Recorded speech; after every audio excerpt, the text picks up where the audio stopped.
then I've got a guide for you. Now, there are a lot of commentary on Facebook groups and Reddit and on YouTube comments about how exactly to face Zulrah. A lot of them recommend that you use a Zulrah helper, which tells you where Zulrah is going to be, where you need to stand, what you need to pray, and what to attack with, which I think is a bit exhausting.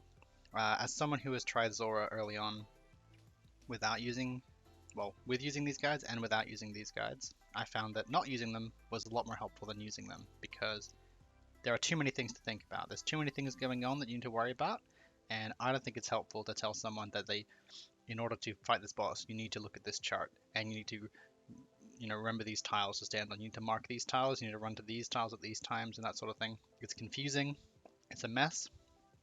In order to create a video which is a little bit simpler, a little bit easier to understand, and just very basic, my video is just about following the flow. Now, the flow, as I call it, is a pendulum swing backwards and forwards along the shrine. You start at one side, you swing to the other side, and you swing back. And what tells you when to swing backwards and forwards? Well, the toxic clouds. Every time you see the toxic clouds disappear, you're moving to that side. That's it. That's all you need to do, swing from one side to the other. Now, I'll be making this clear by doing some in-person kills and also showing you an alt watching me do the kills. So I'm going to head into film some of that now, and we'll catch up with you when we get to that part. Alright, cheers, see you then. Oh my god. Okay, and this is the Zulrah setup. Let's go ahead and teleport straight into Zolandra. Now you can set that as a default if you like by going into here, open scrollbook, and then set as default. If you do die at Zulrah, you get all your stuff back for free by coming here and saying collect, and if you've died before you collect your items, you will lose them all. After 50kc, after the new death mechanics update, there will be a fee of 100k, I believe, to do Zulrah. This might change, so no guarantees. I'm gonna go and eat this anglerfish, use a subdued heart, cast vengeance, and get on in there. Now I see a lot of guides talking about certain points that you have to stand in, that sort of thing. Here's the deal. Attack Zulrah. Stand roughly here.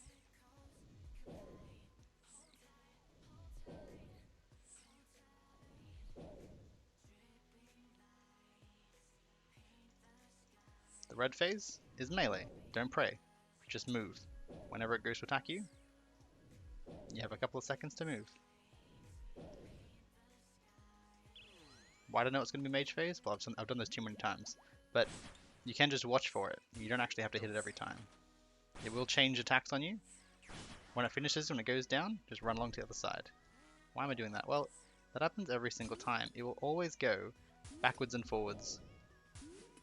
It'll go like from here, it'll swing around to there, swing around to there, swing around to there. So when I'm standing here, he'll eventually throw out poison clouds and cover this whole area, except for where I'm standing.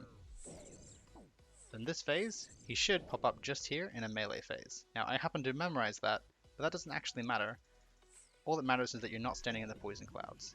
Okay, you can deal with whatever form you see. And no, you don't have to move if you're standing exactly here. The next phase is the mage phase, but it doesn't matter because you're just going to memorize that eventually. But for now, you don't need to worry about it. Because he's hit this side of the field, he's now going to run around to the other side. Okay, whenever those poison clouds clear up, the next thing you have to do is move to the other side. So he's putting up poison clouds.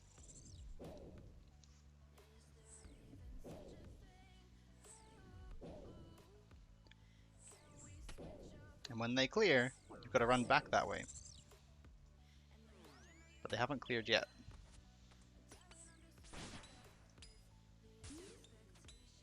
Now, he's gonna die now, but he would have moved over here into a Jad form. Okay. One of the great things about doing Zulrah is that you get to fill up certain items. So like if I just take off my Serpalm here, pick up the Zulrah scales, chuck them in, now I can increase, so I can actually carry those without having to actually do anything else. Anyway, so I'm going to eat one of these, take one of those, drink a couple of doses of that. I'm going to head back and try that again. Okay, so notice what one of the major things I didn't do was open up another window to click on which phase I had and that sort of thing. You will memorize the phases eventually, it's not the first thing you should do. T-bow method is quite simple. You don't have to worry about anything other than your prayers. It's so easy. So, and that way you can just focus on the faces and focus on where he's going to stand. I did that for about 70 or 80 KC. And then for the other, well, 110 KC, I've been doing it like this with switches. There's a ranged phase. So what I'm going to do, turn on range, attack him. Okay, so we're on a different rotation now. My memory isn't perfect about what's going to happen. What I know is that when these toxic clouds clear, I'm going to have to run around. Pretty sure it's going to be mage, right? No, it's going to be melee. See, I didn't even know that. But notice that because the clouds cleared, he's now going to put some more up. And he's going to put them up where you were last standing. Here's to attack you, run away. Attack him again. Here's to attack you, run away, attack him again. Mage? Yeah.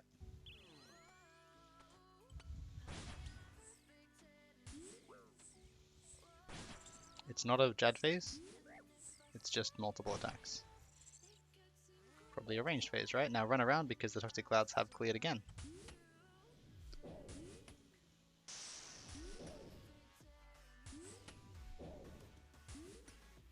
Probably a mage phase, right? Yeah, good guess.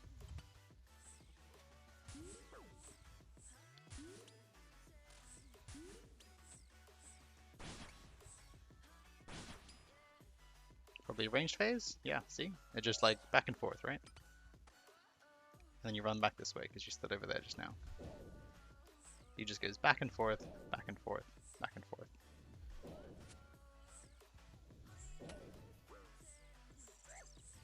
Pretty sure this is a Jad phase. But we never know. We'll never know about that one. Okay, so we're going to run around to the safe spot. Just get pretty familiar with this spot, right? No need to mark tiles. The only real tile that is important is basically this one here. That's a good tile, but yeah, other than that, it doesn't really matter. Mage? Thank you. Alright, good. We get to show off more.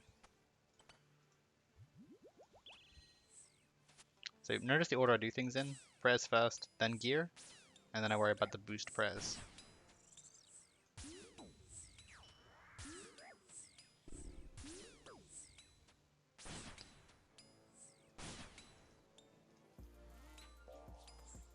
Now, I don't even know which phase is going to be next. What I did know is that I have to move, and that it's probably going to be ranged. So I switched to range in preparation, and it turns out it was right. I'm standing here, and look at that. Hey, it all worked out. Which phase is next? Is mage. I didn't know that. Now I do.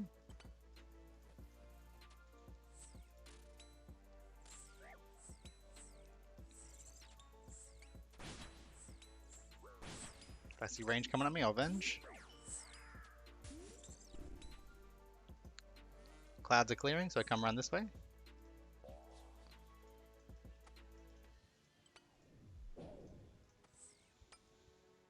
Whoops. And then he's going to throw up more clouds. See that? The cloud's clear, and then he comes back and does that. Pretty sure it's a range phase here, yeah.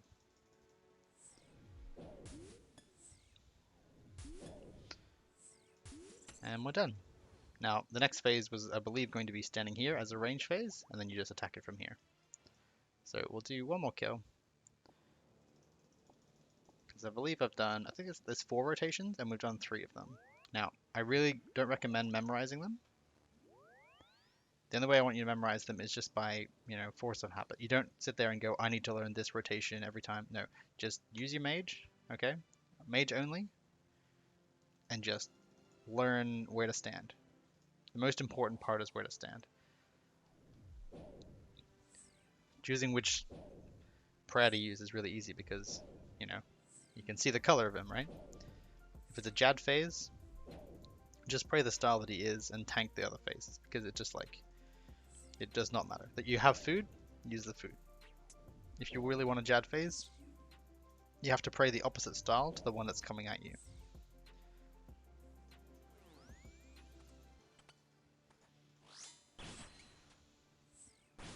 That's effectively how it works. So every time someone does it, they'll get it wrong initially. I didn't even expect him to pop up there. See, I don't even know what's going on right now. I have no idea what I'm looking at. Is he gonna put poison pools right where I'm standing? No, he isn't. Okay. Just gonna avenge one of those snakelings for no reason. Is it mage phase now? Like, I'm lost. Oh yeah, we stand here. That's right. I'm having small recollections of this phase. That's the wrong weapon. Okay, the poison cloud's cleared, so I have to go the other way. Like, pay attention to those clouds. When they appear and disappear, you need to move.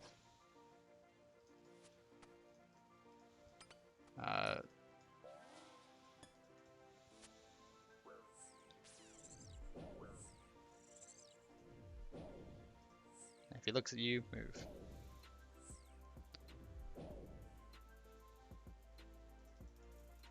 Could be a Jad phase. It's not. Just be prepared for it to be a Jad phase. That's all I'm saying.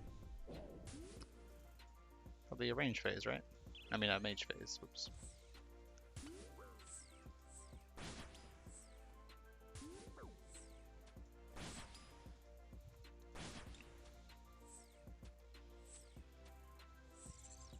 Got him.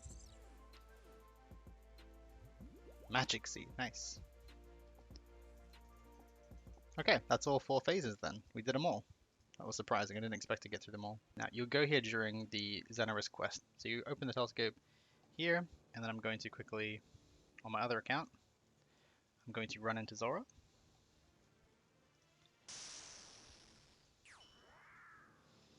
I'm going to type in my name. Your privates need to be on for this to work. And then we just observe the kill.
And with that elite clue scroll, I think we'll call it a day. But hopefully that has showed you something about how to do Zulrah. I'm going to go hand in this elite clue scroll and get myself a master. I'll catch you next time. Enjoy.